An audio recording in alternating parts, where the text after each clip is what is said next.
چمن په پاسپورت دفتر کې دا وخت ولاړ یم په چمن پاک افغان بارډر باندې د یو ډاکومنټ رژیم باده د دې سمخ کې چې ولو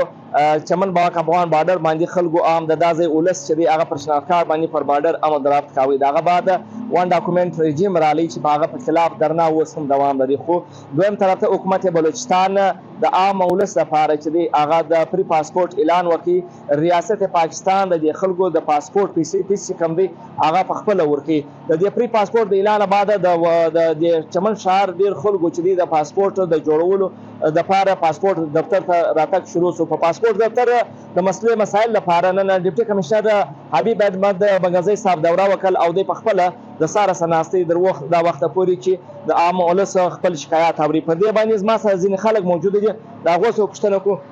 تا ته بس په پاسپورت دفتر کې څه مشکل نه دا څو وخت کې چې ډي سي صاحب د لې دورې شروع کړې د پاسپورت کې ډېر اساني جوړې شوې دي مخکې ډېر مشکلات او ډېر رش په ولو او په لازمر د خلکو د وجې سره بس د مشکلات جوړ شوي ولو ستې په ټوکن کې بس مسله نه یا مته ټوکن اجرا کې ټوکن چې مثلا نو رش نشته ټوکن د اجرا کې په پاسپورت دفتر کې د تصدیق پیسې طلب کړی یا نه چا پیسې اخیست نه رشته واش ټوکن د 15 منټ کې راکې نه چا پیسې اخیست نه ټوکن ته دغه تاسو ویل غواړئ ورمر د چودري صاحب کورودانه وای دا تقریبا د 2021 فارم دی کنه دا دی وسره او کې بس فایستوي کوری مش بازار بار ودانه ډیر مننه دا وز چمن شهر